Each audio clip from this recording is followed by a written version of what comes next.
మామిడికాయతో పులిహోర అంటే ఇష్టం లేని వాళ్ళు ఎవరైనా ఉంటారా చెప్పండి. ఇది చాలా బాగుంటుంది. చాలా సింపుల్‌గా చేసేసుకోవచ్చు. ఈ ఎండాకాలంలో మామిడికాయలు దొరుకుతున్నాయంటే దాంతో మనం స్పెషల్స్ చేయాల్సిందే కదండీ! సో, ఇవాళ మన ఛానల్‌లో ఈ మామిడికాయతో పులిహోర చాలా సింపుల్‌గా, ఎంతో రుచిగా వచ్చే విధంగా ఎలా చేయాలో నేను మీకు క్లియర్‌గా చెప్తాను. ఇంకా ఆలస్యం చేయకుండా వీడియో మొదలుపెట్టేద్దాం పదండి. ముందుగా మేమైతే ఒక గ్లాస్ బియ్యాన్ని కడిగి తీసుకున్నామండి. అందులో 2 గ్లాసులు నీళ్లు వేసేసుకొని, అలాగే 1 టీ స్పూన్ ఆయిల్ వేసుకొని దాన్ని చక్కగా ఉడికించేసుకుందామండి. మీరు ఎప్పుడైనా పులిహోర చేస్తున్నప్పుడు, రైస్ కుక్ చేసుకుంటున్నప్పుడు అందులో ఇలా 1 స్పూన్ ఆయిల్ వేసి ఉడికించుకోండి. అది మీకు అన్నం పలుకుల్లాగా చాలా చక్కగా చూసారా ఈ విధంగా వస్తుంది. సో నెక్స్ట్ టైం ట్రై చేయండి. ఇప్పుడు ఒక కడాయి తీసుకొని అందులో 2 స్పూన్స్ ఆయిల్ వేసేసుకుందాం. అది లైట్గా హీట్ అయిన తర్వాత అందులో 1 స్పూన్ శనగపప్పు, అలాగే 1 స్పూన్ మినపప్పు కూడా వేసేసుకొని మీడియం ఫ్లేమ్లో ఒక్క అర నిమిషం సేపు వాటిని వేయించుకుందామండి. మనం ఈ పోపులు ఫ్రైయింగ్ ప్రాసెస్ అంతా మీడియం ఫ్లేమ్లోనే చేసుకోవాలి, గుర్తుపెట్టుకోండి. ఇప్పుడు అందులో 1 స్పూన్ ఆవాలు కూడా వేసేసుకుందాం. అది కూడా ఇదే మీడియం ఫ్లేమ్లో ఫ్రై చేసుకున్న తర్వాత ఒక గుప్పెడు పల్లీలు కూడా వేసేసుకుందామండి. ఇవన్నీ ఒకసారి చక్కగా కలిపేసుకున్న తర్వాత అందులో ఒక 5 నుంచి 6 ఎండుమిరపకాయలు కూడా వేసేసుకుందాం. అదేవిధంగా ఒక 2 పచ్చిమిరపకాయలు కూడా వేసేసుకొని ఒక గుప్పెడు కరివేపాకులు కూడా వేసుకుందామండి.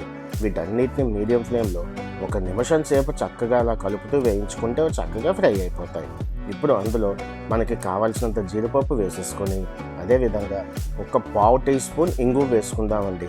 అలాగే 1 స్పూన్ పసుపు కూడా వేసేసుకొని చక్కగా ఒక్క అర నిమిషం సేపు అలా వేయించుకుంటే ఇవన్నీ చక్కగా ఫ్రై అయిపోతాయి. ఇంగువ వల్ల ఈ పులిహోరకి మంచి ఫ్లేవర్ వస్తుంది. సో ఇంగువ వేసుకోవడం అయితే అస్సలు స్కిప్ చేయకండి. ఇప్పుడు ఇందులో మామిడికాయ తురుము వేసేసుకుందాం. మేమైతే 2 మీడియం సైజ్ మామిడికాయలని పైన తొక్కు లోపల టెంగా తీసేసి వాటిని చక్కగా ఇప్పుడు మీరు చూస్తున్న విధంగా తురుముకున్నాం. ఇలా వేసుకోవడం వల్ల అది పులిహోరలో చక్కగా కలిసిపోయి మంచి రుచి అనేది వస్తుంది. ఇది లో ఫ్లేమ్ చేసేసుకొని 1 నిమిషం సేపు అలా కలుపుకుంటే ఈ మామిడికాయ తురుము చక్కగా ఫ్రై అయ్యి అందులో ఉన్న పచ్చిదనం అనేది పోతుంది. ఇప్పుడు అందులో కరెక్ట్గా 1 స్పూన్ ఉప్పు వేసేసుకుందామండి. తర్వాత మళ్ళీ మనం రుచి చూసుకొని ఉప్పు సరిపోకపోతే అప్పుడు అడ్జస్ట్ చేసుకోవచ్చు. కానీ జనరల్గా 1 గ్లాస్తో మనం పులిహోర చేస్తున్నప్పుడు 1 స్పూన్ ఉప్పు అయితే సరిపోతుంది. ఇదంతా ఒకసారి ఇలా చక్కగా కలిపేసుకున్న తర్వాత మనం ఇందాకలా కుక్ చేసి పక్కన పెట్టుకున్న రైస్ని మొత్తం ఇందులో వేసేసుకుందాం. ఇప్పుడు మీరు చూసిన మెజర్మెంట్స్ అన్నీ ఎగ్జాక్ట్గా 1 గ్లాస్ బియ్యంతో పులిహోర చేసుకుంటే సరిపడే మెజర్మెంట్సే. సో మీరు క్వాంటిటీ పెంచుకుంటే ఈ ఇంగ్రీడియంట్స్ అన్నీ దానికి తగిన విధంగా డబుల్ చేసుకోవచ్చు.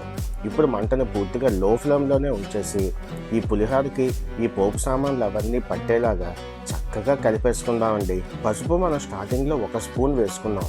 ఇలా ఒకసారి అంతా కలిసే విధంగా కలుపుకున్న తర్వాత అప్పుడు మీకు సరిపోలేదు అనిపిస్తే మరొక చిటికెడు వేసుకోండి. కానీ ముందే పసుపు ఎక్కువ వేసేసుకుంటే తర్వాత పసుపుని అడ్జస్ట్ చేయడం చాలా కష్టం అవుతుంది. చూసారా, మనం వేసుకున్న 1 స్పూన్ పసుపుకే ఎంత మంచి కలర్ వచ్చి పులిహోర ఎంత చక్కగా తయారైందో.